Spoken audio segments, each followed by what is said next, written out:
Before this story pulls you in completely, take a moment to comment where you are watching from and subscribe to the channel, because what unfolded for the Carter family challenged everything they believed about community, respect, and human connection in ways they never expected. They arrived in the Philippines carrying assumptions shaped by hurried lives, quiet neighbors, and polite distance. Mark Carter believed respect was private, earned quietly, and rarely displayed. His wife, Elaine, thought kindness existed but had limits. Their teenage son, Lucas, expected indifference everywhere adults gathered. None of them imagined that a simple visit meant to be a short cultural stop would dismantle their worldview within days. The shock did not come from grand ceremonies or dramatic speeches. It came from ordinary moments that felt uncomfortably sincere. From the first evening, they sensed something was different, something deeply rooted and invisible yet powerful. Smiles lingered longer. Conversations included everyone. Even disagreements carried warmth. The family felt watched, not suspiciously, but attentively, as if every presence mattered. That awareness unsettled them more than hostility ever could. They had traveled thousands of miles expecting to observe culture from a safe distance, but instead found themselves drawn into something personal, challenging, and quietly transformative from the very beginning. The turning point began with a simple introduction to a man named Roberto, a distant acquaintance of their host, who treated the Carters as though they were long-absent relatives rather than strangers. Roberto asked about Mark's parents, listened closely, and responded with concern that felt genuine, not performative. Mark noticed how Roberto lowered his voice when speaking to elders nearby and how children instinctively greeted adults with warmth instead of fear. Elaine observed neighbors sharing food without hesitation, no record kept, no expectation voiced. Lucas felt confused watching teenagers pause their games to help an elderly woman cross the road, teased gently but respectfully. None of this was forced or ceremonial. It happened naturally, repeatedly, until the family could not dismiss it as coincidence. Mark felt uneasy, questioning whether kindness like this could be real or if it demanded repayment later. Elaine wondered if privacy even existed here, or if connection replaced it. Lucas began comparing it silently to home, where everyone rushed past one another, headphones in, eyes down. The contrast grew louder each hour, pressing against their beliefs, forcing them to confront an uncomfortable possibility that something essential had been missing from their lives all along. What unsettled them most was how respect flowed both directions, from young to old and back again, without hierarchy erasing dignity. Mark witnessed a heated discussion between Roberto and his uncle, yet both listened fully, voices firm but controlled, ending with laughter instead of resentment. That moment lingered in Mark's thoughts, challenging his belief that authority required dominance.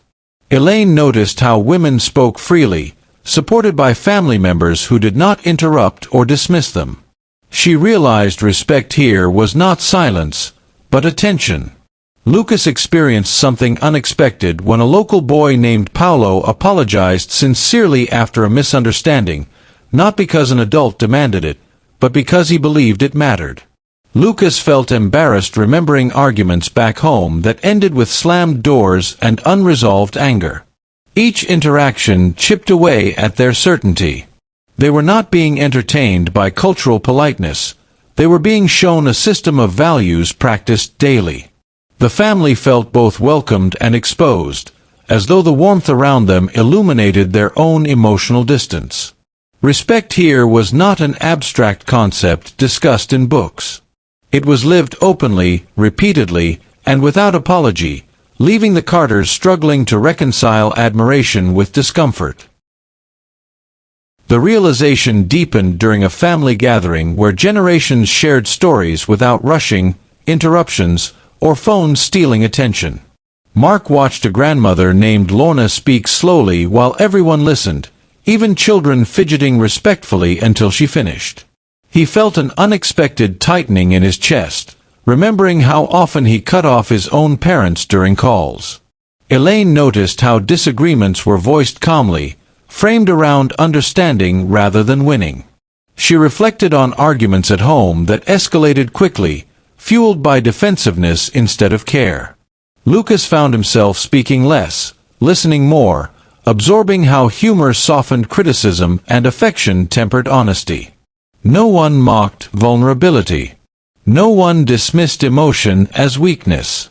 The Carters realized respect here was not about perfection but presence. People showed up fully for one another, even when tired or annoyed. That consistency made the environment feel safe yet demanding, because it required effort and accountability. Mark began questioning whether independence had quietly replaced compassion in his life. Elaine wondered how many connections she had allowed to fade through busyness. Lucas felt both inspired and unsettled, sensing that returning home unchanged might be impossible after witnessing something so profoundly human. By the end of their stay, the shock was no longer disbelief but recognition. The Carters understood that what they witnessed was not exotic or unreachable, but a deliberate choice repeated daily. Respect here was taught early, reinforced gently, and modeled constantly. It survived conflict because it was rooted in shared humanity rather than convenience. Mark admitted silently that his definition of strength had been incomplete. Elaine realized privacy did not need to mean isolation. Lucas recognized that community was not automatic. It was built through small, consistent acts of consideration. Leaving felt heavier than arriving, because they carried new awareness that could not be packed away. The Philippines had not offered them spectacle, but a mirror reflecting what their own culture often neglected. The respect they saw was not loud, yet it echoed long after conversations ended. As they prepared to return home, each family member faced a quiet question with no easy answer. Would they dismiss this experience as temporary inspiration, or allow it to reshape how they treated others daily? That unresolved tension followed them, marking the true beginning of their transformation rather than its conclusion. Returning to their lodging after those gatherings, the Carter family found sleep difficult, not from noise but from restless reflection that refused to quiet down. Mark replayed conversations in his mind, realizing how rarely he allowed discussions at home to end without asserting control. Elaine lay awake thinking about friendships she had labeled distant, wondering if distance had been her own unspoken choice. Lucas scrolled through his phone less than usual, comparing the constant digital noise of his life to the calm attentiveness he had experienced all day. The respect they witnessed did not feel ceremonial or tied to tradition alone. It felt intentional, practiced even when inconvenient. That realization unsettled them because it implied responsibility. Respect was not something people deserved only after achievement, but something extended first, shaping behavior afterward. Mark felt challenged by the idea that leadership could be quiet. Elaine felt uneasy recognizing how often efficiency replaced empathy in her routines. Lucas questioned why kindness among peers back home was often treated as weakness. The night stretched on as each confronted a shared truth. Observing respect was easy. Practicing it consistently required humility, patience, and a willingness to be changed by others, something none of them had truly mastered before this journey. The next day reinforced the lesson when a minor conflict arose involving transportation plans that fell apart unexpectedly. Instead of blame or frustration, the people around them responded with calm problem-solving and reassurance. Mark expected irritation, maybe sharp words, but instead saw accountability shared without accusation. Roberto acknowledged the mistake openly, while others offered solutions without judgment.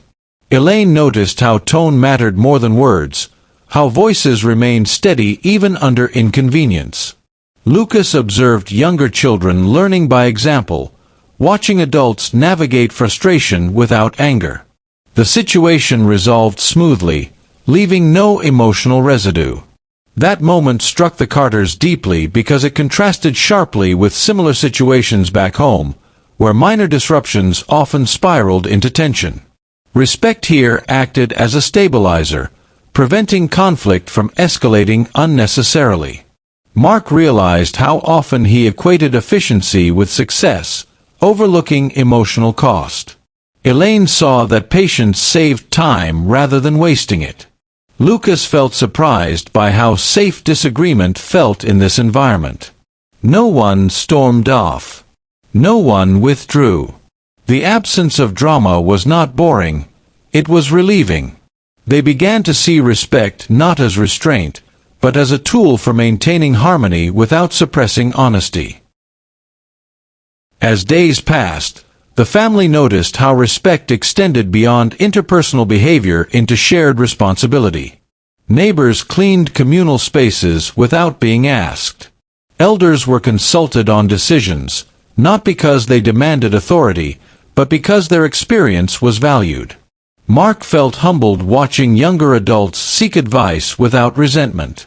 Elaine noticed how gratitude was expressed verbally and often, even for small gestures.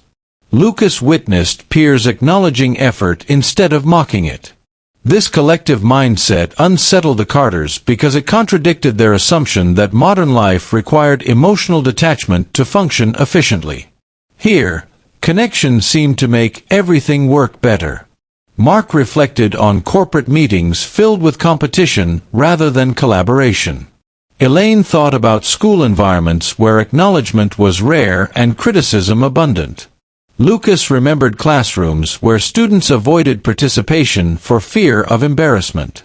Respect here created psychological safety, allowing people to contribute without fear.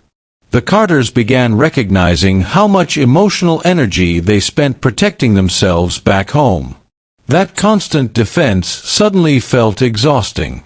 They wondered what might change if respect replaced suspicion as the default approach.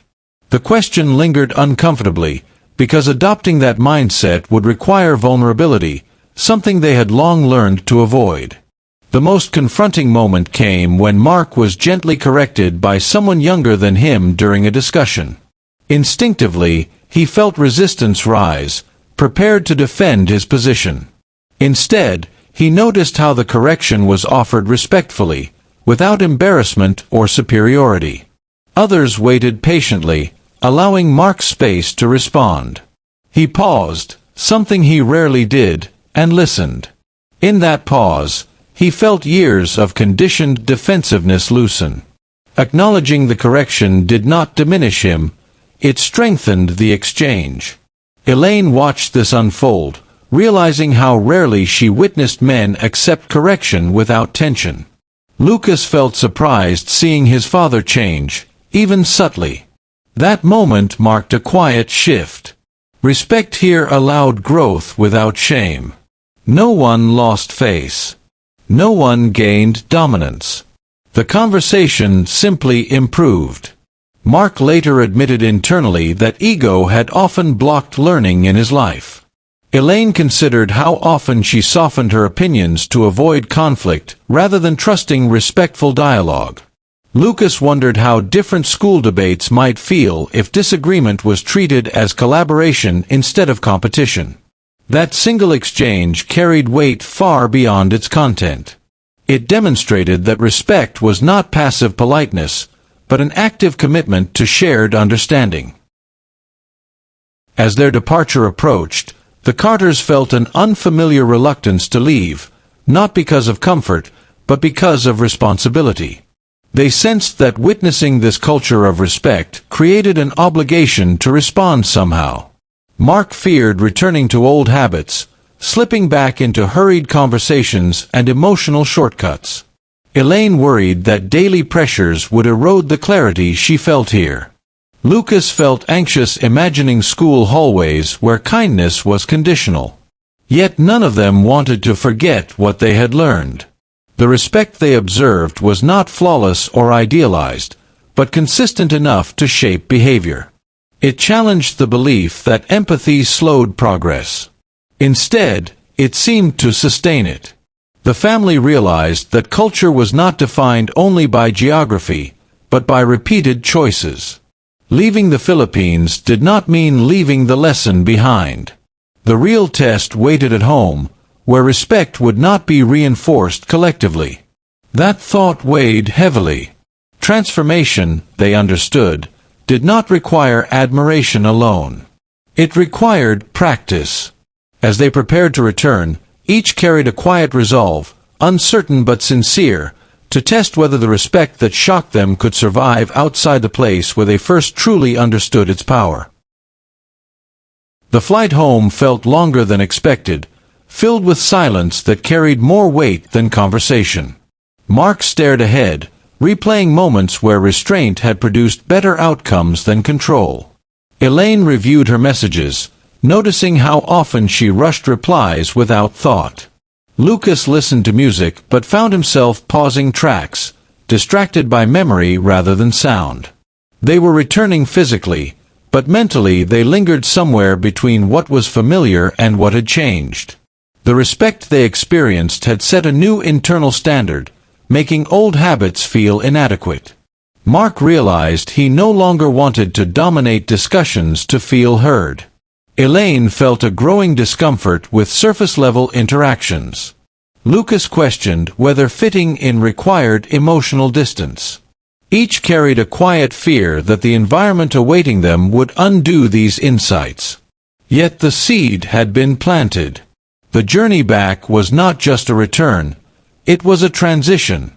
The Philippines had not given them answers, but it had altered their questions. They no longer asked whether respect mattered. They asked whether they were willing to sustain it when it was inconvenient, unnoticed, or unreciprocated. That question followed them through customs, baggage claim, and into the ordinary routines waiting patiently to reclaim their attention. The first real test came sooner than expected when a minor disagreement surfaced at home over something trivial.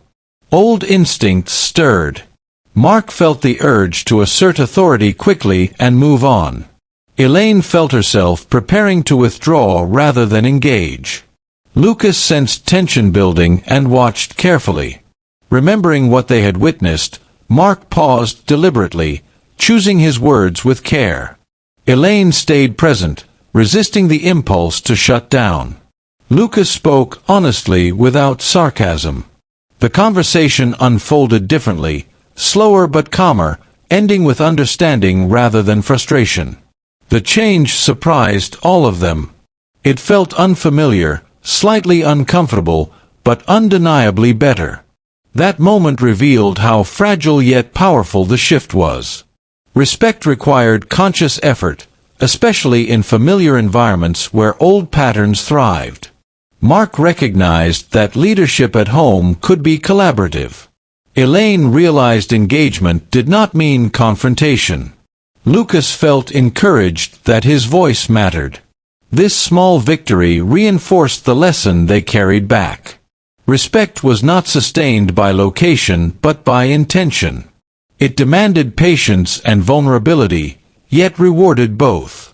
The family sensed that maintaining this approach would not be easy, but the alternative now felt insufficient, almost regressive, by comparison. As weeks passed, the Carters noticed subtle but meaningful changes in their interactions with others. Mark listened more in meetings, resisting the urge to interrupt. Elaine made space for deeper conversations with friends, asking questions she once avoided. Lucas approached friendships differently, choosing empathy over deflection. Not every attempt succeeded. Sometimes old habits resurfaced, frustration creeping back in. Yet awareness changed everything. They recognized the moment tension rose and chose response over reaction. The respect they observed abroad had become a reference point, guiding behavior even when external reinforcement was absent. Mark found that colleagues responded positively to a shift in tone. Elaine noticed relationships strengthening through honest dialogue. Lucas experienced unexpected respect from peers who sensed authenticity rather than performance. These outcomes reinforced the idea that respect was contagious. Practiced consistently, it reshaped environments quietly. The Carters realized they were not replicating Filipino culture, but applying its underlying principle. Respect was not bound to tradition, it was bound to choice. That realization empowered them. They stopped viewing respect as something others owed them and began treating it as something they initiated. This shift redefined their sense of agency, responsibility, and connection in everyday life. Yet the transformation was not without resistance. Some people questioned the change, mistaking patience for passivity. Mark faced moments where calm responses were tested by aggression. Elaine encountered skepticism when she refused to engage in gossip. Lucas navigated social spaces where kindness was still perceived as vulnerability. These challenges forced the Carters to confront whether respect was conditional or foundational. They remembered how respect in the Philippines persisted even through disagreement. That memory anchored them. Mark learned that calm could disarm hostility without surrendering boundaries. Elaine discovered that refusing negativity created clarity rather than isolation. Lucas found that authenticity attracted the right connections, even if it narrowed his circle. The family understood that respect did not guarantee universal approval. It guaranteed integrity. This distinction mattered.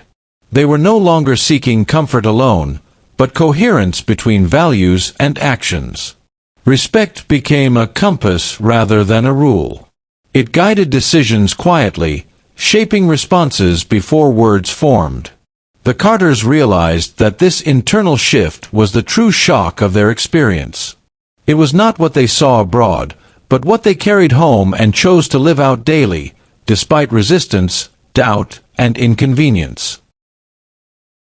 Over time, the Carters began sharing their experience selectively, not as a lesson, but as a story of change. They spoke of moments that challenged them, not ideals they mastered. People listened, curious rather than defensive. Some recognized themselves in the old patterns the family described. Others dismissed it as temporary inspiration. Mark understood that transformation could not be imposed. Elaine accepted that not everyone would resonate. Lucas learned that example carried more weight than explanation. The respect they practiced quietly influenced those around them more effectively than words. They realized that what shocked them initially had become something steady and grounding. Respect was no longer an observation. It was a commitment renewed daily.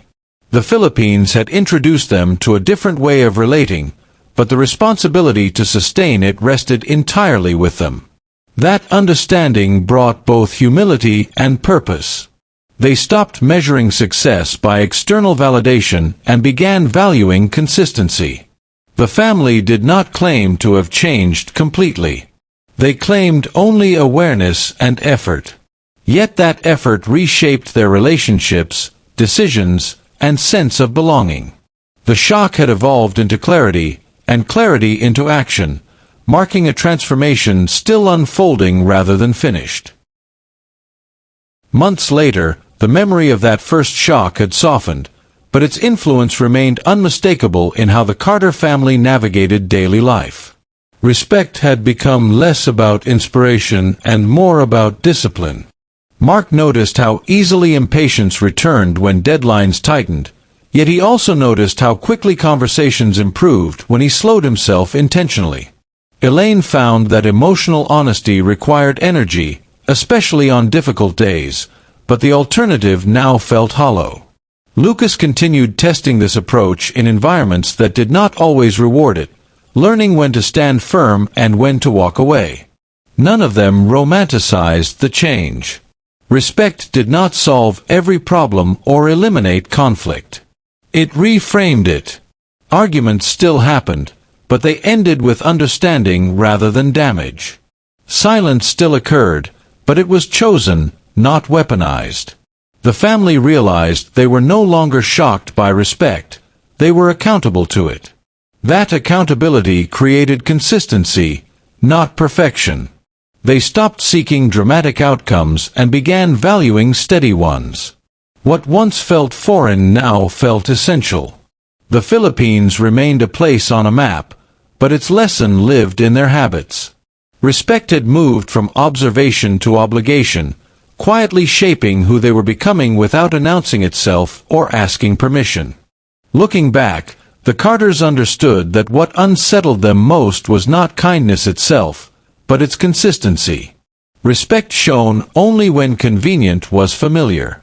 Respect practiced daily, regardless of mood or status, was disruptive. It exposed shortcuts they had normalized. Mark recognized how often authority had shielded him from listening. Elaine acknowledged how busyness excused emotional absence. Lucas saw how humor sometimes masked avoidance. These realizations were uncomfortable, but they were also liberating. The family stopped defending old patterns once they saw alternatives working better. Respect did not require agreement, it required presence. That distinction changed everything. They became more patient with difference, less threatened by disagreement. Conversations deepened. Relationships stabilized. Even setbacks became opportunities rather than failures. The Carters realized that respect was not an inherited trait or cultural accident. It was a practiced skill. Witnessing it abroad had simply stripped away excuses. They no longer blamed environment, personality, or upbringing. The responsibility felt heavy at first, then empowering. Respect became something they carried forward intentionally, knowing its absence was more costly than the effort required to sustain it, even when no one was watching. The story they carried was not one of superiority or comparison, but of contrast. They never claimed one culture was better than another. They claimed awareness had changed them. That awareness made indifference harder to justify. Mark found himself mentoring younger colleagues differently, emphasizing listening over instruction. Elaine approached family relationships with renewed patience, repairing connections she once considered fixed. Lucas became more selective about influence, choosing environments aligned with his values. Each choice reinforced the lesson learned far from home. Respect, they discovered, multiplied when practiced sincerely. It altered tone, reduced fear, and encouraged accountability. The family no longer waited for respect to be earned before offering it. They offered it first, setting expectations through behavior. Sometimes it was reciprocated. Sometimes it was not. Either way, they felt aligned. The shock that once disrupted them had matured into discernment. They recognized that respect did not eliminate hardship. It provided stability within it. The Philippines had not given them answers to every problem. It had given them a framework. That framework continued shaping decisions long after the journey ended, proving that meaningful change rarely announces itself loudly. With time, the Carters realized their experience resonated most when shared quietly, without instruction or judgment. People noticed the difference before hearing the story. Conversations felt safer. Disagreements felt manageable. Trust formed gradually but solidly. Respect became their reputation, not because they demanded it, but because they modeled it. Mark learned that leadership rooted in respect created loyalty rather than compliance. Elaine saw that emotional availability strengthened resilience. Lucas discovered that self-respect grew alongside respect for others. These outcomes reinforced a truth they had not expected to learn abroad. Respect was not soft. It was disciplined. It required restraint, awareness, and courage. It challenged ego and rewarded humility. The family stopped seeing respect as a cultural trait and began recognizing it as a human one. Anyone could practice it. Few committed to it consistently. That realization deepened their gratitude for the experience that first unsettled them. Shock had opened the door, but intention kept it open. The Carters no longer measured success by comfort or control. They measured it by clarity and connection. Respect had become their baseline, shaping how they moved through the world deliberately rather than reactively. In the end, the most lasting impact was not memory, but momentum. The Carter family understood that respect, once seen clearly, could not be unseen. It became a reference point for every interaction that followed. They did not pretend to embody it perfectly. They practiced it persistently. The shock that once disrupted their assumptions transformed into responsibility. They no longer asked why respect mattered. They asked how to sustain it under pressure. That question guided choices quietly, influencing tone, timing, and intent. The Philippines remained a chapter in their lives, but its lesson continued writing itself forward. Respect had reshaped their definition of strength, community, and success. It reminded them that how people treat one another is not shaped by circumstance alone, but by daily decisions made repeatedly. The family returned home unchanged in appearance, yet profoundly altered in direction. What began as surprise matured into commitment. Respect became something they lived, not something they admired. The shock was never meant to be temporary. It was meant to awaken something enduring. And in that awakening, the Carters found a deeper understanding of connection that no distance, routine, or time could undo.